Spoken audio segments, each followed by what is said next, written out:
Hello friends, എല്ലാവർക്കും good morning. അപ്പോൾ ഇന്നത്തെ ഒരു അടിപൊളി വിശേഷത്തിലേക്ക് എല്ലാവർക്കും സ്വാഗതം. അങ്ങനെ നമ്മുടെ ഭാമയെ ചീത്ത പറഞ്ഞുകൊണ്ടിരിക്കുകയാണ് ചന്ദ്ര. നിന്നെ ഞാൻ ഇവിടെ കൊണ്ടുവന്നതേ എനിക്ക് സഹായം ചെയ്യാനാണ്, എനിക്ക് ഓരോ കാര്യങ്ങൾ പറഞ്ഞു തരാൻ വേണ്ടിയാ. ആ സമയത്ത് പോയി ആ രേവതിയെയും സച്ചിയെയും സുഖപ്പെടുത്തുന്ന രീതിയിൽ സംസാരിക്കുകയാണോ? അവർക്ക് വേണ്ടി പൂമാല കെട്ടി കൊടുക്കുകയാണോ? നിന്നെ എന്തിനാണ് ഭാമയെ ഞാൻ ഇങ്ങോട്ട് വിളിച്ചു വരുത്തിയത് എന്ന് ചോദിച്ചു കഴിഞ്ഞപ്പോഴേക്കും എനിക്ക് അങ്ങനെയൊന്നും പറയാനായിട്ട് തോന്നുന്നില്ല. കാരണം പൂമാല കെട്ടുമ്പോഴേ വലിയൊരു ആശ്വാസം പോലെ എനിക്ക് തോന്നുന്നത്. നീ ഒന്ന് ആലോചിച്ച് നോക്കി ചന്ദ്രേ, എത്ര പേരുടെ കല്യാണമാണ് നടക്കാൻ പോകുന്നതെന്ന് അറിയാവോ? നമ്മൾ കിട്ടുന്ന പൂമാല ആരുടെ കഴുത്തിലായിരിക്കും വീഴാനായിട്ട് പോകുന്നത്? ചിലപ്പോൾ അവരുടെ പ്രാർത്ഥനയും ഒക്കെ നമുക്കുണ്ടാവില്ല ചന്ദ്രേ. അതൊന്ന് ആലോചിച്ച് നോക്ക്. അതൊക്കെ എൻ്റെ മനസ്സിൽ ആലോചിക്കുമ്പോഴേ വല്ലാത്തൊരു സന്തോഷമാണ് ചന്ദ്രയെ തോന്നുന്നത്. അതുകൊണ്ട് അവരെ എനിക്ക് വഴക്ക് പറയാനൊന്നും തോന്നുന്നില്ല. എനിക്ക് അവരുടെ മുന്നിൽ ഇങ്ങനെ പൂ കെട്ടിക്കൊണ്ടിരിക്കാനാണ് തോന്നുന്നത്. ഇത് കേട്ട് കഴിഞ്ഞപ്പോഴേക്കും ചന്ദ്രയ്ക്ക് കാര്യം വരിക. നീ എന്നാൽ പോയി പൂ കെട്ട്, എനിക്ക് നിന്നോട് സംസാരിക്കേണ്ട ആവശ്യമില്ല എന്ന് പറഞ്ഞ് ചന്ദ്ര അവിടെ പോയി ഇങ്ങനെ ഇരിക്കുകയാണ്. ഇതേ സമയം തന്നെ നമ്മുടെ രേവതിയാണെങ്കിൽ നല്ല അടിപൊളി പൂമാലയൊക്കെ കെട്ടി ഇങ്ങനെ തയ്യാറെടുത്തിട്ടിരിക്കുക. അപ്പോൾ അതിനിടക്ക് നമ്മുടെ പാർട്ടിക്കാരൻ വിളിക്കുന്നുണ്ട്. എന്തായി പൂമാല കെട്ടലൊക്കെ? പെട്ടെന്ന് തീരുമല്ലോ അല്ലേ, നാളെ തന്നെ കിട്ടുമല്ലോ അല്ലേ എന്നൊക്കെ ചോദിച്ചപ്പോഴേക്കും പിന്നെ അത് ഉറപ്പായിട്ടും കിട്ടും, നിങ്ങൾ ടെൻഷൻ ആവാതിരിക്കുക എന്നും പറഞ്ഞുകൊണ്ട് അവരെ ആശ്വാസപ്പെടുത്തുകയാണ്. അപ്പോൾ നമ്മുടെ വർഷയാണെങ്കിൽ ചേച്ചി അപ്പോൾ പൂമാല കെട്ടുമ്പോൾ പൂമാല നാളെ തന്നെ കെട്ടിക്കഴിയുമല്ലേ? അതേതായാലും നന്നായി. അപ്പോൾ ഇത് കേട്ടുകൊണ്ടിരുന്നത് നമ്മുടെ ചന്ദ്രയ്ക്ക് അത് തീരെ ഇഷ്ടപ്പെട്ടില്ല. അപ്പോൾ ചന്ദ്ര എടുത്ത് വായിക്കും. പിന്നെ പൂമാല കെട്ടിക്കഴിയും, നിങ്ങൾ എന്തിനിങ്ങനെ ഉറക്കൊഴിഞ്ഞിരിക്കുന്നത്? നിങ്ങൾക്ക് പോയി ഉറങ്ങാനായിട്ട് പാടില്ലേ? അപ്പോൾ ശ്രുതി പറയാ, ശ്രുതി നമുക്ക് പോയി ഉറങ്ങിയാലോ? എന്തിനിങ്ങനെ ഉറക്കൊഴിഞ്ഞിരിക്കുന്നത്? ഇവിടെ ഇങ്ങനെ കുത്തിയിരുന്നിട്ട് യാതൊരു കാര്യമില്ല. അതേതായാലും ശരി തന്നെയാ മോളെ വർഷേ, നീ പോയി കിടന്ന് ഉറങ്ങിയ വർഷേ, നീ എന്തിനിങ്ങനെ നോക്കി നിൽക്കുന്നത് വർഷേ എന്ന് ചോദിച്ചു കഴിഞ്ഞപ്പോഴേക്കും അയ്യോ ആൻറ്റി, അങ്ങനെ ഉറങ്ങാനായിട്ട് പാടുണ്ടോ? ഇതെല്ലാവരും ഇങ്ങനെ പൂ കെട്ടിക്കൊണ്ടിരിക്കുകയല്ലേ, ഇവർ ഉറങ്ങാതെ ഇരുന്ന് പൂ കിട്ടുന്നത്, ഇങ്ങനെ പൂ കിട്ടുന്നത് കാണാനായിട്ടെ നല്ല രസം ആൻറ്റി, ഞാൻ ഇവരോടൊപ്പം ഉറങ്ങാതിരിക്കും. അങ്ങനെയല്ലേ ഇങ്ങനെ പറയുമ്പോഴാണ് നമ്മുടെ ശ്രീകാന്ത് പറയുന്നത്, എങ്കിലും ഒരു കുൽഫി കഴിച്ചാലോ? ഇത് കേട്ട് കഴിഞ്ഞപ്പോഴേക്കും എല്ലാവർക്കും ഭയങ്കര സന്തോഷം. കുൽഫിയോ? എങ്കിൽ പിന്നെ കുൽഫി ആവട്ടെ എന്നിങ്ങനെ പറയുക. അപ്പം ചന്ദ്ര പിന്നെ ഈ പാതിരാത്രി കുൽഫി ഇട്ടാനായിട്ട് പോവുകയാണ്. ശ്രീകാന്തേ, നീ ഒന്ന് മിണ്ടാതിരിക്കും. എവിടെയാണ് ഈ പാതിരാത്രി കുൽഫി ഇട്ടാനായിട്ട് പോകുന്നത്? നീ പോയി കിടന്ന് ഉറങ്ങാനായിട്ടോ നോക്കുക ശ്രീകാന്തേ. അമ്മയ്ക്ക് അറിയില്ലേ, ഇപ്പം രാത്രിയും പകല് പോലെ തന്നെയാ. രാത്രി എത്ര കടകളാണ് ഓപ്പൺ ചെയ്ത് വെച്ചിരിക്കുന്നതെന്ന് അറിയാമോ? ഏതെങ്കിലും ഒരു കടയിൽ കുൽഫി ഉണ്ടാവും അമ്മേ, ഞാൻ ഉടനെ പോയി മേടിച്ചിട്ട് വരാം. ഇത് കേട്ട ശ്രുതിയാണെങ്കിൽ അയ്യോ എങ്കിൽ പിന്നെ നമുക്കും കുൽഫി കഴിച്ചിട്ട് പോകാം എന്ന് ശ്രുതിയോട് പറയാം. ഒന്ന് മിണ്ടാതിരിക്കും ശ്രുതി, നീ ഇങ്ങോട്ട് വന്നണ്ടേ എന്ന് പറഞ്ഞുകൊണ്ട് ശ്രുതിയെ വിളിച്ചുകൊണ്ട് നേരെ അകത്തേക്ക് പോവുകയാണ് ഒരു ഉറങ്ങാനായിട്ട്. ഇവരാണെങ്കിൽ കുൽഫി മേടിക്കാനായിട്ട് ഓടി ചെല്ലുകയും ചെയ്യാം. ഇവരാണെങ്കിൽ ബാക്കിയുള്ളവരാണെങ്കിൽ ആസ്വദിച്ചിരുന്ന് പൂവും കെട്ടുകയാണ്. ഇങ്ങനെ ഇപ്പോൾ ഏതെങ്കിലും പാട്ട് പാടിക്കഴിഞ്ഞ് ഓരോ കാര്യങ്ങളും കഴിഞ്ഞു അങ്ങനെ ഓരോന്നിങ്ങനെ സംസാരിച്ച് പക്ഷേ ശ്രുതിയും കൂടി റൂമിലിങ്ങനെ കിടക്കുമ്പോഴും ശ്രുതി ഇങ്ങനെ ഓരോരോ കാര്യങ്ങൾ ആലോചിക്കുകയാണ്. ദൈവമേ, എനിക്ക് കുൽഫി കൊണ്ടുവന്നു കഴിഞ്ഞാൽ എനിക്ക് കിട്ടുമോ? ഇങ്ങനെ ഉറങ്ങിക്കഴിഞ്ഞാൽ എങ്ങനെ ശരിയാവും? അപ്പോൾ ശ്രുതി ചോദിക്കുകയാണ്, എന്താ ശ്രുതി, നീ ഒന്നും ഉറങ്ങുന്നില്ലേ? എങ്ങനെ ഉറക്കം വരും?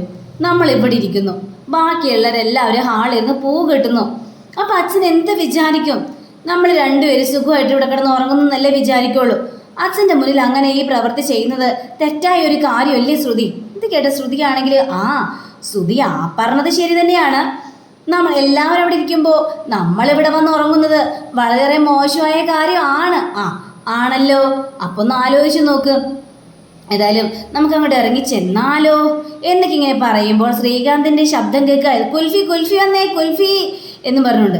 ഇത് കേട്ട ശ്രുതിയാണെങ്കിൽ അയ്യോ ശ്രുതി കുൽഫി വന്നു ശ്രുതി, ദൈവമേ നമുക്ക് അങ്ങോട്ട് ചെന്നില്ലെങ്കിൽ നമുക്ക് കിട്ടൂലട്ടോ, ഞാൻ ഓടിപ്പോയി എനിക്ക് കുൽഫി കിട്ടിയേ മതിയാവുള്ളൂ എന്നും പറഞ്ഞുകൊണ്ട് ശ്രുതിയോ ഒറ്റയടിക്ക് അവിടെ നിന്ന് എണീറ്റ് ഓടുകയാണ്. അപ്പോൾ ഇത് കണ്ട ശ്രുതിയാണെങ്കിൽ അയ്യോ ശ്രുതി പോയല്ലോ, ഇനിയിപ്പോൾ ഞാൻ വൈകി കഴിഞ്ഞ് എനിക്ക് കുൽഫി കിട്ടൂല, അതുകൊണ്ട് ഒന്ന് പോയേക്കാം എന്നും പറഞ്ഞ് ശ്രുതിയും നേരെ ഹാളിൽ ചെല്ലുക. അപ്പോൾ എല്ലാവർക്കും കുൽഫി കൊടുക്കുകയാണ് നമ്മുടെ ശ്രീകാന്ത്. അങ്ങനെ ചന്ദ്രയ്ക്ക് നേരെ കുൽഫി നീട്ടുകയാണ്. എന്നമ്മേ കഴിക്കമ്മേ, കൂടുതൽ ഗമയൊന്നും കാണിക്കണ്ട. അങ്ങനെ രേവതിക്ക് കുൽഫി എടുത്ത് കൊടുത്തു കഴിഞ്ഞപ്പോഴേക്കും വേണ്ട ദേവു, എനിക്ക് കുൽഫി വേണ്ട. അതെന്തേച്ച് കഴിക്കേ, എനിക്ക് രണ്ടെണ്ണം കൂടി ഒരുമിച്ച് കഴിക്കാനായിട്ട് പറ്റില്ലല്ലോ, അതുകൊണ്ട് ചേച്ചി ഒരെണ്ണം കഴിക്കേ. വേണ്ട, ഇത് കഴിച്ചുകൊണ്ടിരുന്നെങ്കിലേ പൂമാല കെട്ടൽ നടക്കില്ല, അതുകൊണ്ടാണ് പറയുന്നത് എനിക്ക് വേണ്ട എന്ന്. ഇതെല്ലാം സച്ചി കേട്ടൊന്ന് നിൽക്കുക. അപ്പോൾ നമ്മുടെ രവി പറയണം, മോളെ നീ ആ കുൽഫി കഴിക്കേ, എന്നിട്ട് പൂ കെട്ടിയാൽ മതി. വേണ്ടച്ചാ, അത്രയും ടൈം വേസ്റ്റ് ആവും അല്ലേ. അപ്പോൾ വേറൊരു പൂവിട്ടാനിരുന്ന് വെച്ചാൽ ചേച്ചി അവിടെ സംസാരിക്കുകയാണ്. രേവതിക്ക് കഴിക്കാൻ പറ്റില്ലെങ്കിൽ വേണ്ട, പക്ഷേ സച്ചിക്ക് രേവതിക്കിടെ വായിൽ വെച്ച് കൊടുക്കാലോ. അയ്യോ, ഞാനങ്ങനെ കൊടുക്കാനാ? എൻ്റെ കയ്യിലൊരു കുൽഫി ഇരിക്കല്ലേ, അപ്പം എനിക്ക് കഴിക്കണ്ടേ?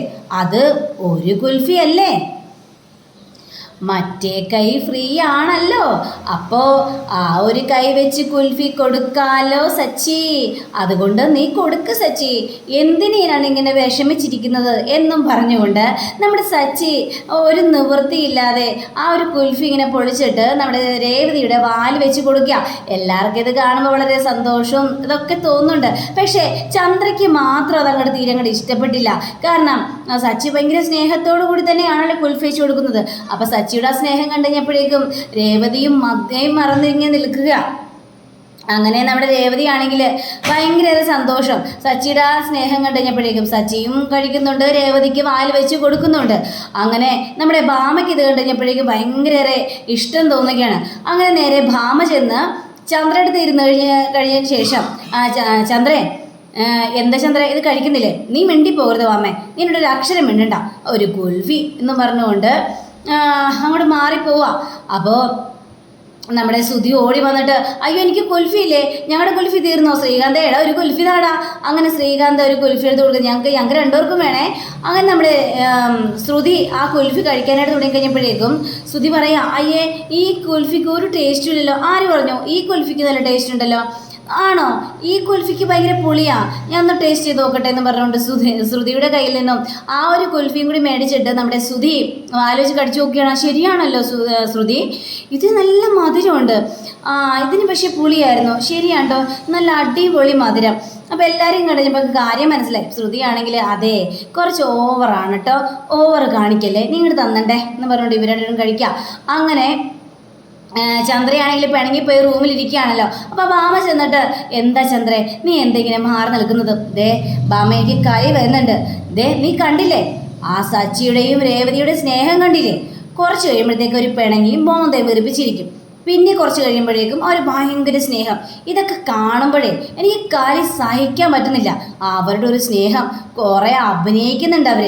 ദേ ചന്ദ്രേ നീ ഭാഗ്യവതിയെ ചന്ദ്രേ, ഇതേപോലുള്ള മരുമകനെയും മകളെയും ഒക്കെ കിട്ടിയില്ല നിനക്ക്. അതിന് സന്തോഷിക്കുകയല്ലേ നീ വേണ്ടത്. ദേ സന്തോഷിക്കലും. എനിക്ക് രേവതിയുടെ കാര്യം പറയുമ്പോൾ തന്നെ കലിയാണ് വരുന്നത് ഭാമേ. പക്ഷേ എനിക്ക് അവരുടെ സ്നേഹം കണ്ടു കഴിഞ്ഞപ്പോഴേക്കുവേ ചന്ദ്രൻ എൻ്റെ പഴയ കാലമാണ് ഓർമ്മ വന്നത്. എൻ്റെ ഭർത്താവ് ഇതേപോലെ തന്നെയായിരുന്നു, എന്നോട് ഭയങ്കര സ്നേഹമായിരുന്നു. ഇതേ രേവതിയും സച്ചിയും പോലെ തന്നെയാണ് ഞങ്ങൾ രണ്ടുപേരും പരസ്പരം സ്നേഹിച്ചിരുന്നത്. എന്നെ എത്രമാത്രം സ്നേഹിച്ചിരുന്നെന്ന് അറിയാവോ? എനിക്ക് വാരിത്തരികയും എന്നെ സമാധാനിപ്പിക്കുകയും ഒക്കെ ചെയ്യുമായിരുന്നു. പക്ഷേ ഇപ്പം കണ്ടില്ലേ, എൻ്റെ ഭർത്താവ് എനിക്ക് നഷ്ടപ്പെട്ടു. ഓരോരോ മകനുണ്ടായിരുന്നു, ആ മകനും എന്നെ വിട്ടു പോയി. എനിക്കിപ്പോൾ ആരുമില്ലാത്തൊരവസ്ഥയല്ലേ ചന്ദ്രേ. ഇത് കേട്ട ചന്ദ്രയാണെങ്കിൽ നീ എന്താ എൻ്റെ ഫ്ലാഷ് ബാക്ക് പറയുകയാണോ ഭാമേ? അല്ല, അവരുടെ സ്നേഹം കണ്ടു കഴിഞ്ഞപ്പോഴേക്കും ഞാൻ ഓരോ കാര്യങ്ങൾ ഓർത്തു പോയതാ. മനസ്സിലെ സങ്കടം കൊണ്ട് പറഞ്ഞതാണ് ചന്ദ്രൻ എന്നൊക്കെ ഇങ്ങനെ സംസാരിക്കുകയാണ്. എനിക്കിതൊന്നും കേൾക്കേണ്ട കാര്യമില്ല, നിനക്കൊന്നും കേൾക്കണ്ട. പക്ഷേ നിൻ്റെ ചുറ്റിന് എല്ലാവരും ഉണ്ട്. ഒറ്റപ്പെട്ടവരുടെ വിഷമം മനസ്സിലാവുള്ളൂ ചന്ദ്രൻ. അത് അനുഭവിച്ച് തന്നെ അറിയണം എന്നൊക്കെ പറയാം. നിൻ്റെ കൂടെ നിനക്ക് മക്കളുണ്ട്, മരുമക്കളുണ്ട്, ഭർത്താവുണ്ട്. അപ്പോൾ ഇതൊന്നും നീ മനസ്സിലാക്കില്ല. ഇതൊക്കെ ഉള്ളതുകൊണ്ട് നീ ഭാഗ്യവതിയാന്ന് തന്നെ നീ കരുതണം. പിന്നെ ഭാഗ്യം, എനിക്കിവിടെ തലപകഞ്ഞൊരവസ്ഥയിലാണ്, നീ നിൻ്റെ ഭാഗ്യം വെച്ചുകൊണ്ടിരുന്നോ എന്നും പറഞ്ഞുകൊണ്ട് ചന്ദ്ര അവിടെ നിന്ന് പോവുക. അമ്മയ്ക്ക് ഇതൊക്കെ കേട്ട് കഴിഞ്ഞപ്പോഴേക്കും ആകെ സങ്കടം തോന്നുക. ഈ സമയം തന്നെ നമ്മുടെ രേവതിയാണെങ്കിൽ ഭയങ്കര പൂകെട്ടുക. ബാക്കിയുള്ള പൂകെട്ടാന്ന് സ്ത്രീകളെല്ലാം കിടന്ന് ഉറങ്ങിയും പോയി. അപ്പോൾ സച്ചി എണീറ്റ് നോക്കിക്കഴിഞ്ഞപ്പോഴേക്കും അയ്യോ രേവതി ഇപ്പോൾ സമയം എത്രയായി രേവതി? അത് പിന്നെ സച്ചിയേട്ടാ 3 മണി. രേവതി ഇനി കുറച്ച് നേരം കിടന്ന് ഉറങ്ങിക്കോ രേവതി, അതായിരിക്കും നല്ലത്. ഇനി ഉറങ്ങിയതിന് ശേഷം പൂകെട്ടിയാൽ പോരെ? അതൊന്നും പറ്റില്ല സച്ചിയേട്ടാ, ഏതായാലും അങ്ങനെ കെട്ടാതിരുന്ന് കഴിഞ്ഞിട്ടുണ്ടെങ്കിൽ നമുക്ക് കറക്റ്റ് സമയത്ത് എത്തിക്കാനായിട്ട് പറ്റില്ല. അതുകൊണ്ട് കെട്ടിയേ മതിയാവുള്ളൂ. സച്ചിയിടം പോയി കിടന്ന് ഉറങ്ങിക്കോ, ഞങ്ങൾ പറഞ്ഞിട്ടാ അവർ കിടന്ന് ഉറങ്ങിയത് എന്നൊക്കെ പറയുമ്പോഴും സച്ചി ഉറങ്ങാതെ നേരെ അടുക്കളയിലേക്ക് ചെന്ന് ഒരു പാക്കറ്റ് പാലെടുത്തിട്ട് നേരെ നല്ലൊരു സ്ട്രോങ് ചായ ഉണ്ടാക്കുക. അങ്ങനെ ചായ ഉണ്ടാക്കി നേരെ രേവതിയുടെ മുന്നിലേക്ക് എത്തിക്കുകയാണ്. രേവതി നീ ഇനിയിപ്പോൾ ഇത്രയും വിഷമിച്ചില്ലേ, ഒരു ഗ്ലാസ് ചായ കുടിക്കുക. അയ്യോ സച്ചിയേട്ടാ കുടിക്കുക എന്ന് പറഞ്ഞുകൊണ്ട് രേവതിയുടെ കയ്യിലേക്ക് ചായ കൊടുക്കുക. രേവതി അത് കുടിച്ചു നോക്കി കഴിഞ്ഞപ്പോഴേക്കും സച്ചി ചോദിക്കുകയാണ്, എങ്ങനെയുണ്ട് ഞാൻ ഉണ്ടാക്കിയ ചായ? സൂപ്പറാ, നല്ലതായിട്ടുണ്ടെന്ന് പറയാം. ഞാനല്ലേ ഉണ്ടാക്കിയത്, അപ്പം പിന്നെ നല്ലതാകാതിരിക്കാൻ ചാൻസ് ഉണ്ടോ രേവതി? അങ്ങനെ രേവതി കുടിക്കുമ്പോഴും മുഖത്തിൽ വളരെ വ്യത്യാസം തോന്നുക. അപ്പോഴാണ് സച്ചിക്കൊരു കാര്യം ഓർമ്മ വന്നത്. കാരണം ചായയിൽ പഞ്ചസാര ഇട്ടിട്ടില്ലായിരുന്നു. അയ്യോ രേവതി, ഞാൻ ചായയിൽ പഞ്ചസാര ഇട്ടിട്ടില്ലല്ലേ? ഞാൻ അതൊക്കെ മറന്നുപോയി. എന്നാലും രേവതി പഞ്ചസാര ഇടാത്ത ചായ കുടിച്ചല്ലോ, അതിനെന്താ സച്ചിയേട്ടാ? ചായക്ക് മധുരം ഇല്ലെങ്കിലും സച്ചിയേട്ടൻ്റെ സ്നേഹം ഉണ്ടല്ലോ. ഇതൊക്കെ മതിയല്ലോ ഒരു ഭാര്യയ്ക്ക് എന്നൊക്കെ ഇങ്ങനെ രേവതി പറയുക. അങ്ങനെ രേവതിയും സച്ചിയുടെയും പ്രണയം അവിടെ നല്ല അതിമനോഹരമായിട്ട് തന്നെ കാണിക്കുക. പിറ്റേ ദിവസം രാവിലെ കഴിഞ്ഞപ്പോഴേക്കും പൂമാല എല്ലാം കെട്ടിക്കഴിഞ്ഞു. എല്ലാം ഓട്ടോറിക്ഷയിലേക്ക് കയറ്റുകയും ചെയ്യാം. അങ്ങനെ കയറ്റുമ്പോഴും ഈ ആൻ്റണിയുടെ ഗുണ്ടകൾ വന്ന് ഇവരുടെ ഓട്ടോറിക്ഷ തടയണമല്ലോ. ഈ പൂമാലകളൊന്നും ഓഡിറ്റോറിയത്തിൽ എത്താനായിട്ട് പാടില്ല. ഈ ഒരൊറ്റ ഉദ്ദേശമാണ് ഇവർക്ക്. അങ്ങനെ ഇവരാണെങ്കിൽ തക്കം പറഞ്ഞു നിൽക്കുക. അപ്പോൾ ഓട്ടോറിക്ഷക്കാരനാണെങ്കിൽ ആരൊക്കെ ഫോൺ വിളിച്ചുകൊണ്ടിരിക്കുക. അപ്പോൾ നമ്മുടെ സച്ചി ഇവൻ കാലത്ത് തുടങ്ങി ഫോണിൽ. അങ്ങനെയാണ് ഭാര്യമാരോട് സ്നേഹമുള്ള ഭർത്താക്കന്മാർ. ഓഹോ, പക്ഷെ ഒരു വ്യത്യാസം ഉണ്ടല്ലോ രേവതി, അവൻ കല്യാണം കഴിച്ചിട്ടില്ല. എന്നെ പിന്നെ കാമുകിയായിരിക്കും, കാമുകിയോട് സംസാരിച്ചായിരിക്കും. അവർ പ്രണയിക്കട്ടെ തന്നെ. അവർക്ക് പ്രണയമുള്ളത് കൊണ്ടാണല്ലോ ഇങ്ങനെയൊക്കെ സംസാരിക്കുന്നത്. മനസ്സിലായി. അപ്പോൾ ഞാൻ ആ പ്രണയം കാണിക്കുന്നില്ല എന്നായിരിക്കും നീ പറയുന്നത്. അങ്ങനെ ഞാൻ പറഞ്ഞില്ല. എന്താ ഇപ്പം ആ പ്രണയം കാണിക്കാനായിട്ട് തോന്നുന്നുണ്ടോ സച്ചിയേട്ടാ? അയ്യടാ, കൂടുതൽ വേഷം കിട്ടല്ലേ. അങ്ങനെ ഈ ഗുണ്ടകളെല്ലാം ഇങ്ങനെ നോക്കി നിൽക്കുമ്പോൾ അതേടാ, നമുക്ക് പെട്ടെന്ന് അങ്ങോട്ട് കയറി ചെന്നാലോ? നിനക്കേ നേരെ വല്ല മോർച്ചറിയിലും പോയി കിടക്കണോ വല്ല ആഗ്രഹമുണ്ടോ? സച്ചിയുടെ മുന്നിലേക്ക് ചെന്ന് കഴിഞ്ഞെങ്കിലേ സച്ചി ഇഞ്ചപ്പരിവാകും. അതുകൊണ്ട് വേണ്ട, കുറച്ചു നേരം നമുക്ക് വെയിറ്റ് ചെയ്യാം. എന്നിട്ട് നമ്മുടെ തടി കേടാകാത്ത രീതിയിൽ നമുക്കത് തട്ടിക്കൊണ്ടു പോകാം. അതായിരിക്കും നല്ലത്. അല്ലെങ്കിലേ കളി മാറുവേ എന്നീ ഗുണ്ടകൾ പറയാം. അപ്പം അങ്ങനെയും കാണിച്ചുകൊണ്ടാണ് നമ്മുടെ ഇന്നത്തെ റിവ്യൂ ഇവിടെ അവസാനിച്ചിരിക്കുന്നത്. അടുത്ത റിവ്യൂവിനായി കാത്തിരിക്കുക, സബ്സ്ക്രൈബ് ചെയ്യുക. എല്ലാവർക്കും നല്ലൊരു ദിനം ആശംസിച്ചുകൊണ്ട് നമസ്കാരം. Thank you. ബൈ.